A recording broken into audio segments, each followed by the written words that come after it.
Bonjour à tous, aujourd'hui très content comme d'habitude de vous retrouver sur le BTC face au dollar qu'on va analyser ensemble. En plus de ça, le petit coquin, si on peut l'appeler comme ça, s'introduit clairement dans un beau petit triangle. On va regarder comment on doit s'adapter par rapport à celui-ci, quel trade il faut privilégier, à quel moment il faut clôturer son trade et ouvrir probablement un autre trade. On va regarder ça ensemble directement en vidéo, mais comme d'habitude, vous le savez, contre une donation, et merci d'ailleurs aux donations, car clairement ça aide la chaîne à rester très régulière et faire des vidéos tous les jours bien entendu.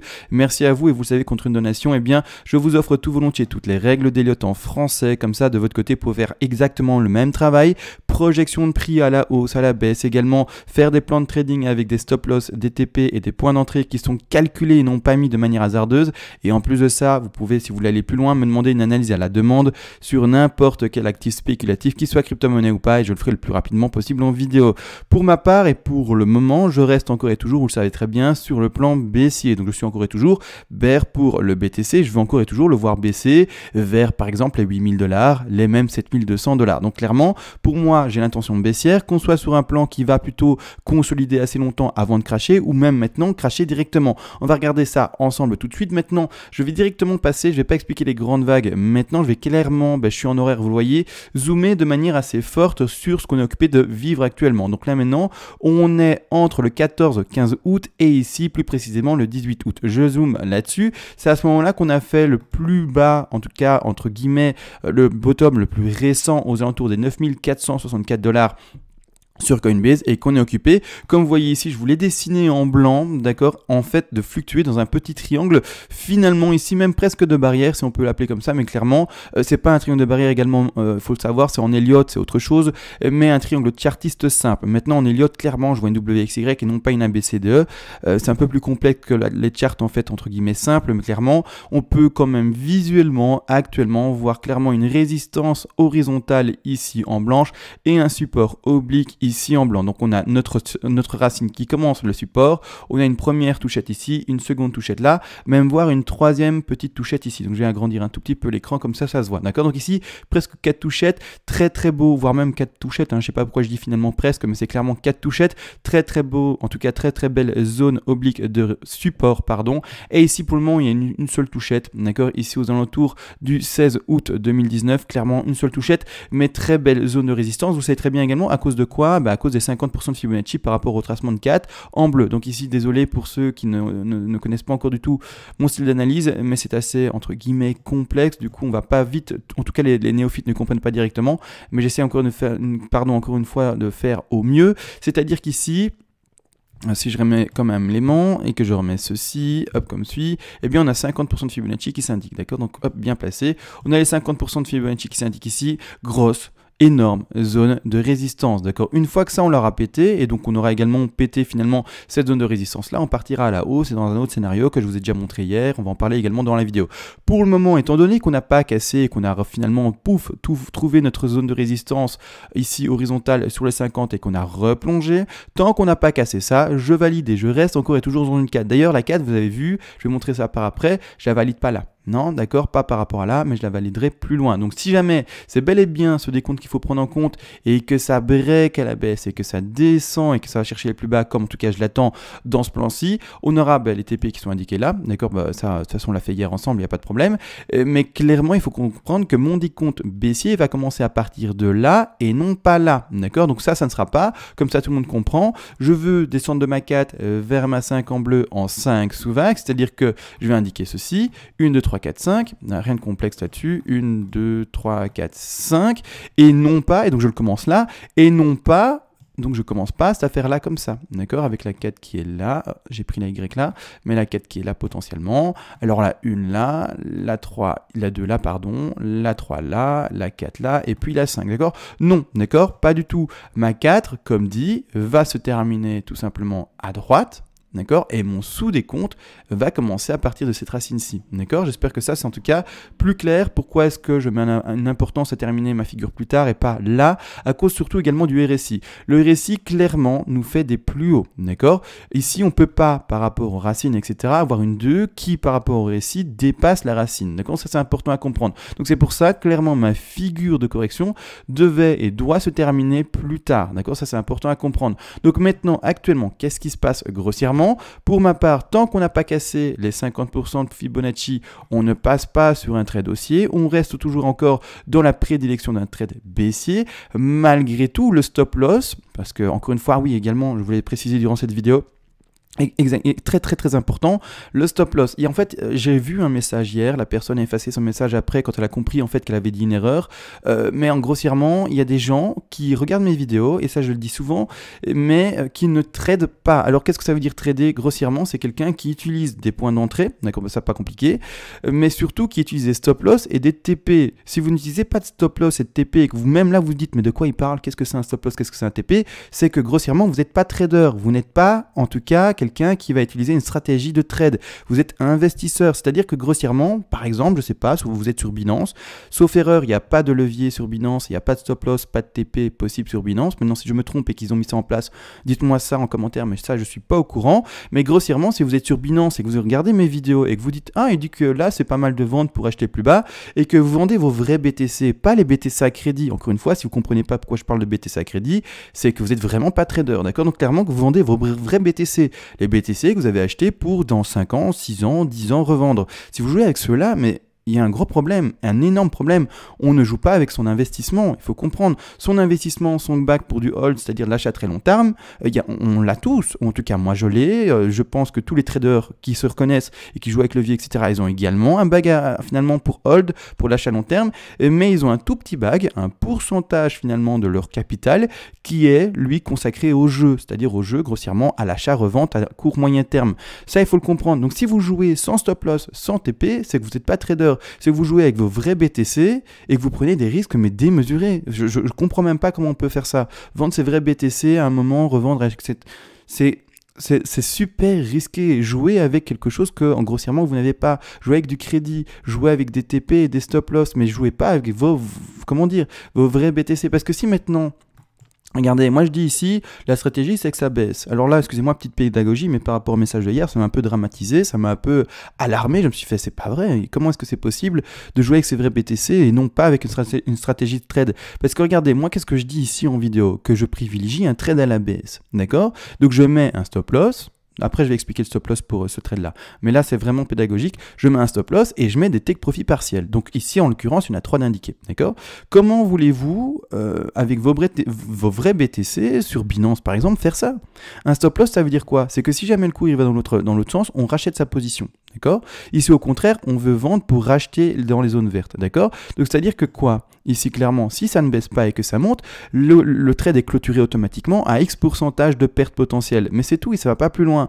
Mais maintenant, si jamais vous attendez du coup le conseil que, je vous dis, ça doit baisser pour acheter plus bas, et que ça fait que pumper, imaginez, ça fait ça. Donc, vous vendez vos vrais BTC, la folie, quoi. Vous vendez les BTC que vous avez dans votre wallet sur Binance, hein, la folie, quoi. Et qu'en fait, le cours, il fait ça parce que je me suis trompé dans mon analyse, peu importe, je suis humain, que ça monte, etc. Du coup, vous avez vendu votre position, je sais pas, vous avez vendu vos BTC à je sais pas combien de pourcents. J'espère que vous n'aurez pas vendu 100% de vos BTC. Encore pire, quoi, mais même quelques pourcentages, c'est la folie quand même. Mais du coup, que le BTC, il monte et qu'il monte et qu'il monte jusqu'à 15 000, 20 000, 30 000, que sais-je, peu importe, d'accord? Mais qu'est-ce qui se passe? Vous allez perdre 10, 20, 30% de votre investissement parce que vous avez racheté à perte plus haut. Mais c'est fou. Donc, s'il vous plaît, si vous savez pas ce que c'est un TP, si vous savez pas ce que c'est un stop loss, que vous savez pas en fait trader, que vous savez rien finalement, ne jouez pas avec ce que vous avez sur Binance ou je sais pas quelle autre plateforme qui permet de ne pas jouer avec des stop loss et des TP. C'est très très important à comprendre. Sachez que ici, mes vidéos ne concernent que des traders qui tradent avec stop loss et TP. D'accord? Donc ça, il faut vraiment que vous compreniez. Parce que sinon, vous allez perdre votre investissement à la vitesse de l'éclair. Hein. C'est pas une blague. Hein. Donc clairement, faites attention à ça. Donc maintenant, on va quand même repartir pour le trade. Mais ça, c'était important à préciser que, bon, il y a des gens qui arrivent sur finalement les plateformes, sur finalement le milieu spéculatif, qui ici en l'occurrence c'est les crypto-monnaies, qui voient qu'en fait je fais par exemple des vidéos et qu'il y a des vidéos de plein de gens sur YouTube et même sur TradingView, etc., qui expliquent comment trader et qui pensent que parce qu'elles sont sur Binance ou je ne sais pas quelle autre plateforme finalement de wallet simple, entre guillemets, de dépôt, eh bien elles peuvent faire achat-vente par rapport à ça. Non, d'accord, on parle de deux choses complètement différentes. On parle d'un univers que vous ne connaissez pas. Alors je vous invite à regarder ce que c'est. Allez voir, si je ne me trompe pas, Hitbit et BitMEX par exemple, regardez ce que c'est, etc. C'est pas une plateforme normale, d'accord, mais pas du tout, hein, ça n'a rien à voir avec Binance. Donc c'est un exemple, encore une fois, maintenant à vous de voir ce que vous voulez faire, etc. Vous performez ou pas, restez simple investisseur ou pas, mais clairement, sachez que mes vidéos ne concernent que les traders. Bon, assez long, mais super important à le dire. Ah, c'est vraiment extrêmement important à le dire. Peu importe, maintenant on passe vraiment au trade. C'est-à-dire qu'il y a un stop loss à placer. Le stop loss à placer, très important, il faut savoir que ici, clairement, dès qu'on pètera les 50% de Fibonacci, je vais rentrer non plus dans le plan baissier, bêtement, mais du coup, eh bien, dans le plan qui est triangle. Alors là, j'ai montré hier, si on pète les 50% de Fibonacci, c'est fini. Hein, d'accord, on va chercher normalement au moins les 61,8% de Fibonacci.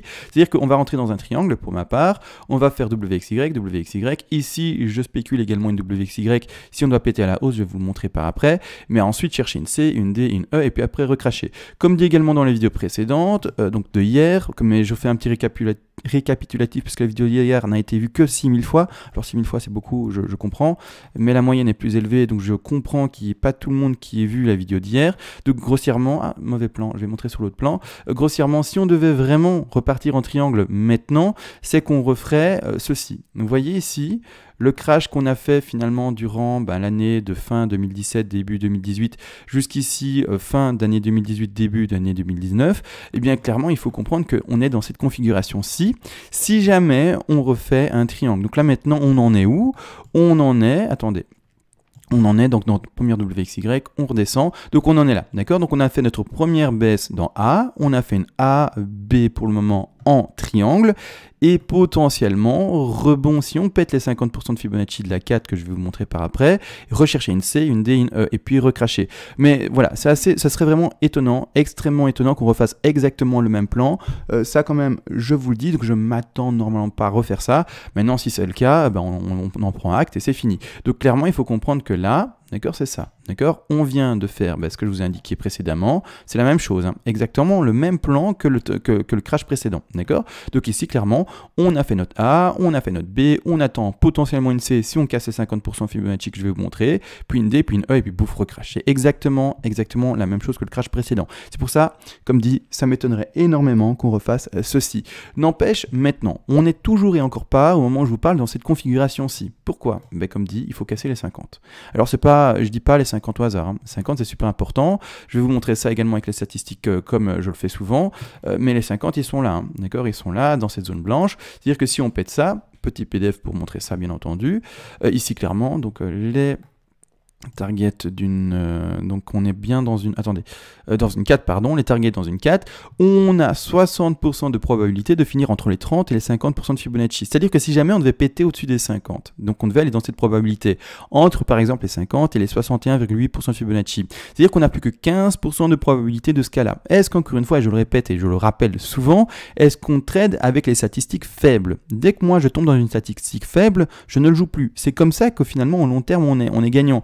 Parce qu'on joue avec les statistiques fréquentes. Dès que je vais passer au-dessus des 50, je serai dans une statistique de plus que 15% de potentialité pour retrouver une 4. Donc imaginez, on va chercher plus haut que les 50. Je vais quand même mettre le Fibo comme ça, vous le voyez. Donc les 50, hein, d'accord, ils sont là, d'accord. Imaginez, on va au-dessus des 50, boum, on pète finalement la résistance ici horizontale en blanche, on va avec la 4 plus haut. Et bien on n'a plus que 15% pour retrouver le petit crash par après. On n'a plus que 15%. Est-ce que cette statistique-là, je l'ai pris en compte? Non, je préfère jouer la statistique où, quand on reste dans cette zone-là, on peut baisser avec 73 ou 60%, mince. Attendez, 73 ou 60, je ne sais plus. 60%, d'accord. Donc je préfère rester dans un short potentiel à 60% que si on pète en haut et rester dans mon short et n'avoir plus que 15% de chance. Donc c'est ça, les stats c'est super important, etc. On prend les stats en compte. Donc maintenant, dès que ça pètera ça, c'est fini. D'accord? En tout cas, je ne privilégierai plus le short dans cette zone-là. C'est-à-dire que potentiellement, on est encore et toujours dans une 4, ça je veux quand même encore et toujours insister dessus, mais avec une potentialité de plus que 15%. D'accord? Dans ce cas-là, si on pète ça, eh bien on va plutôt, comme dit, eh bien spéculer plutôt, eh bien une ceci. D'accord? Une ceci, c'est-à-dire ici une B vers une C, et aller revoir les 61,8% Fibonacci, comme vous voyez ici, de retracement donc de notre A vers B. d'accord? Donc la zone qui est indiquée, si je suis un peu plus précis, ici, d'accord? Donc clairement, également, si jamais, alors maintenant, encore une fois, tant qu'on n'a pas passé les 50, pour ma part, on ne doit pas privilégier de langue, hein. Donc également le stop, est-ce que je l'ai expliqué là, précédemment? Tout ça pour dire, le stop, il faut qu'il soit serré en fait, d'accord? Il faut que quand vous rentriez en stop, il faut que en position, par exemple, je sais pas, imaginons que vous êtes rentré, je vais mettre une ligne blanche pour montrer, une ligne bleue, comme ça on voit bien, je vais mettre une ligne bleue pour symboliser le point d'entrée. Imaginez que vous êtes entré ici à 10 197 $, hein, j'en sais rien, que votre stop est placé. Encore une fois, je rappelle, le stop doit être assez serré. Normalement, on joue un stop. Enfin, en tout cas, pour ma part, normalement, non. Tout le monde fait sa stratégie et son risque, bien entendu, placé. Mais normalement, on joue un petit stop de 2%, quelque chose comme ça. Donc ici, clairement, c'est vraiment très serré, n'empêche, par rapport à la figure qu'on dessine. On se serait prendre son stop. Mais il faut comprendre que d'office, par rapport, en tout cas, au pourcentage de probabilité, le stop doit être placé vers les 50. Donc ici, clairement. D'accord? Un peu au-dessus des 50. Parce que si jamais on avale légèrement, mais clairement il faut comprendre que du coup, si on rentre là, le stop le plus pertinent par rapport aux statistiques qui sont montrées, bien serait ici aux alentours des 3-4%, d'accord, ici même 4% plus précisément. Donc voilà, dès qu'en fait le cours va remonter par rapport à votre point d'entrée, on sort, d'accord, tout simplement, les 50% sont dépassés, on est dans une probabilité de plus que 15% de baisser. Maintenant encore une fois, à vous de voir si vous êtes agressif ou pas dans votre trade, si vous allez jouer vraiment l'extrême, etc. À vous de voir. Bien entendu, l'objectif baissier, normalement, sont ceux-ci. Le premier en vert, du coup, est-ce que c'est un excellent trade? Voilà, ici on voit un 1 pour 1 pratiquement, donc c'est pas excellent, d'accord? C'est un ratio de 0.68, vraiment pas excellent. Et par après, on a un ratio ici qui est un peu plus élevé également. Donc ici, un ratio, donc on est à combien ici? On est à 4 et là on est à 12, donc presque de 3, et ici un peu plus bas ici, on est à 21 par rapport à 4, donc presque ici de 4, d'accord? Donc 4 même presque un peu plus. Donc clairement, donc 5. Donc clairement, il faut comprendre, le ratio est pas extraordinaire, encore une fois, normalement les trades se jouent avant, en tout cas plus tôt, d'accord? Mais maintenant, encore une fois, libre à vous de faire les trades que vous désirez. N'empêche, maintenant on fait très attention à ça. Le stop placé légèrement au-dessus des 50 s'il le faut, bien entendu, encore une fois, tout dépend de vos strats, etc. etc. Donc maintenant, là maintenant, pour moi, on est dans une WXY. Ce qui est important de comprendre, c'est que cette WXY, je l'indique ici, d'accord, là en dessous, WXY comme suit, je vais mettre en plus épaisse, elle reste la même pour le triangle également, hein, d'accord, pour le triangle à plus grande envergure. Donc WXY, c'est-à-dire que là maintenant, grossièrement, il faut être conscient que oui, on partirait potentiellement dans une X qui est en tronquée. Une X qui est en tronquée. Là, je vais jouer les profondeurs de figure, d'accord, ici, profondeur de figure, qui n'irait chercher que les 76,4 pardon, pour son Fibonacci, extrêmement faible, voire même presque les 85,4, extrêmement faible pour, de toute façon, une Y, il faut le savoir. Ce n'est pas une façon, ici, zone, ou en tout cas une target à privilégier, ça nous ferait, du coup, une espèce de Y en tronqué. Vraiment, les zones target à privilégier sont les 61,8, les 100, les 123 et les 161,8, on termine un peu nulle part. Clairement, donc si en plus de ça on ne termine pas au-delà de la baie en flat, parce qu'il y a une sous-baie en flat, je vais essayer de la montrer également, il y a une sous-baie en flat ici, d'accord, qui est en rose, enfin en rose, c'est pas un rose, c'est un espèce de, je sais pas, une espèce de brun un peu clair, mais peu importe, ici on a une A, B, C en flat, il faut le comprendre, donc ici clairement oui, hein, si on ne parvient pas à corriger au-dessus de la B, c'est clairement pour moi une Y que moi j'appelle en tout cas tronquée, d'accord, donc ici clairement, si on n'arrive pas à finir là-dessus, eh bien le trade au contraire baissier va être virulent, donc à quoi je m'attends si on doit vraiment briquer ce triangle, ici que vous voyez en blanc à la baie, ça va faire des bougies rouges, mais pas du tout timides, hein, ça va faire des bougies rouges extrêmement puissantes, si on baisse, ça va faire du vous voyez vraiment du dump de dingue, d'accord? Et à contrario, si on pète à la hausse, là au contraire, on va taper ça sur l'autre graphique, comme ça on le voit tout de même. Si on pète à la hausse ce triangle-là, donc toujours le même WXY, hein, ça ne change pas, WXY, la même chose, W ici, d'accord, notre flat, et puis Y, avec des objectifs qui sont plus élevés, qui sont, on va regarder ensemble, normalement les 161,8, donc je vais tous les rappeler quand même, 61,8, 100, 123 et 161,8. Encore une fois, à vous de voir si vous prenez la profondeur de figure ou pas pour le travailler, là je vais faire les deux avec vous, je prends la racine, je prends ma W, profondeur de figure ici, vous voyez, après les 161,8, ici un prix aux alentours des 11 329 $, et au contraire, si on ne prend pas la profondeur de figure, encore une fois, c'est deux écoles, donc maintenant moi je montre les deux écoles, on pourra aller légèrement plus haut, dans la target plus élevée et la plus extrême à 11 533 $, d'accord? Encore une fois, à vous de voir comment vous allez le faire, mais grossièrement, la target de zone de revente, C'est bête, mais c'est ça, de revente, c'est ceci, d'accord? Donc ceux qui veulent jouer le long, qu'est-ce qu'il faut faire? Il faut attendre la cassure des 50% de Fibonacci de la 4, il faut finalement attendre la cassure de la résistance horizontale. À la cassure de cette résistance, vous pouvez prendre le risque d'ouvrir un long, et finalement la zone de revente ultimum, c'est ici, d'accord? Parce qu'on a des zones de revente qui seront bien entendu également intermédiaires, d'accord? La zone intermédiaire, c'est notre première zone de revente là, d'accord? Ou en tout cas la dernière, pardon. On a également une zone de revente qui se refait ici aux 123, une seconde zone de revente qui se fait ici à 100, et une toute première, qui se refait à 61,8, d'accord? Donc maintenant, le 61,8, elle est extrêmement proche d'ailleurs, donc finalement, elle n'est pas très pertinente, on va la sortir. Mais grossièrement, dans ce trade-là, celui qui veut monter ce trade-là à la hausse, d'accord? Clairement, il faut comprendre TP1, TP2, TP3, avec un stop loss également de placer en dessous. Encore une fois, à vous de voir selon les statistiques, etc., etc. Mais c'est ça, le truc, c'est ça. Donc ici, TP1, vous entendez bien, les investisseurs, take profit partiel, si vous n'avez pas cet outil-là pour mettre plusieurs take profit partiels, eh bien, ça sent mauvais. Également, je sais que à force de vous lire, je ne suis pas sur Kraken, mais je crois que sur Kraken, de ce que j'ai compris, il n'est pas possible de mettre plusieurs TP également en même temps. Eh bien, également, pour le trade, c'est pas le meilleur. Donc, du coup, c'est pas évident non plus. Après, je sais pas comment vous faites pour vous débrouiller, mais personnellement, je préfère pouvoir placer plusieurs TP d'affilée. D'accord? En tout cas, sans devoir y réfléchir et sans devoir les poser l'un après l'autre quand l'un est un prix. D'accord? Donc, clairement, il faut vraiment avoir les bons outils. C'est pour ça qu'il est important également de bien choisir sa plateforme pour trader. D'accord? Donc ici, 3 TP à placer. 3 take profit à placer de revente pour racheter sa position, ou pour revendre pardon sa position d'achat, d'accord? C'est-à-dire que vous avez acheté une position et vous allez reprendre des bénéfices et repasser en USD par exemple, d'accord? En dollars par exemple, d'accord? Et par après, le plan continue. Si jamais on pète à la hausse, le plan il est suivi, mais par après, boum, B, D, pardon, puis E, et puis après, replonger enfin pour revoir ensemble les alentours des prix des 8000 et des 7200 $, d'accord?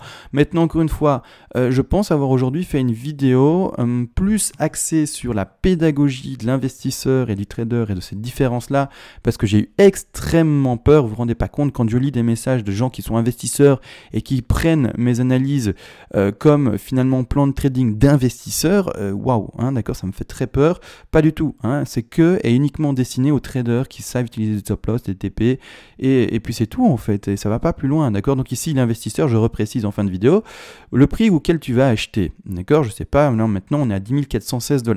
C'est le prix auquel le BTC va te correspondre par rapport au rendement long terme, d'accord, à attendre. C'est-à-dire que si tu vois un BTC à, je sais pas, je vais donner un chiffre au hasard, à 100 000 $, un de ces quatre, d'accord, et que le rendement t'intéresse d'acheter à 10 000 pour revendre à 100 000, que le rendement de x10 t'intéresse, mais fonce, d'accord? C'est bête, mais c'est comme ça. Si au contraire, tu as un investisseur qui prend un peu plus de risque et qui se dit « Ouais, mais 10 000, j'aime pas trop, je préfère acheter plus bas. » C'est-à-dire que tu vas accepter le risque d'attendre qu'il descende plus bas, mais si jamais il ne descend jamais plus bas, d'accord, et qui monte à 12 000, 13 000, 14 000, 15 000, que sais-je, mais qu'en tout cas, il montre une intensité haussière réelle, il faut savoir que si tu vas racheter, tu vas perdre une partie importante de ton bag qui était initial, d'accord, en tout cas potentiel. Donc grossièrement, tu vas racheter plus haut alors que tu voulais acheter plus bas, d'accord.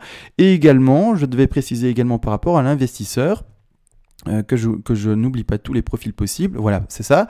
Il y a également l'investisseur qui est lui, qui va jouer la sécurité à fond, qui veut pas être pris dans un crash, c'est-à-dire qu'il veut pas être pris par exemple dans une stagnation d'1 an, 2 ans, 3 ans. Regardez ici par exemple, on stagne depuis 1 an et demi, pas 1 an et demi, mais ici depuis 1 mois et demi. Si on dézoome un peu ensemble et qu'on va passer du coup en time frame, en daily, je pense que ça sera visible. Ici, grossièrement également, il y a des investisseurs qui ne veulent pas rester bloqués dans cette espèce de range entre les 19 000 et les 3 000 et qui veulent pas rester bloqué dans quelque chose qui ferait ceci potentiellement, je le dessine également, dans ceci, d'accord, et puis enfin break à la hausse, qui veulent pas rester bloqués là-dedans, et qui du coup attendent quoi? La cassure de ce point-là. Donc maintenant à vous de savoir qui vous êtes, d'accord? Il y a des investisseurs qui vont attendre la cassure des 19 000 pour rentrer, parce qu'ils veulent quoi? Ils veulent seulement la phase de bull run, d'accord? Un rendement sur investissement extrêmement rapide, donc ils attendent la fin, finalement, la fin du crash, validé à 100%. Pour le moment, est-ce qu'on a validé la fin du crash? Le vrai crash qui a commencé depuis fin 2017, début 2018. Non,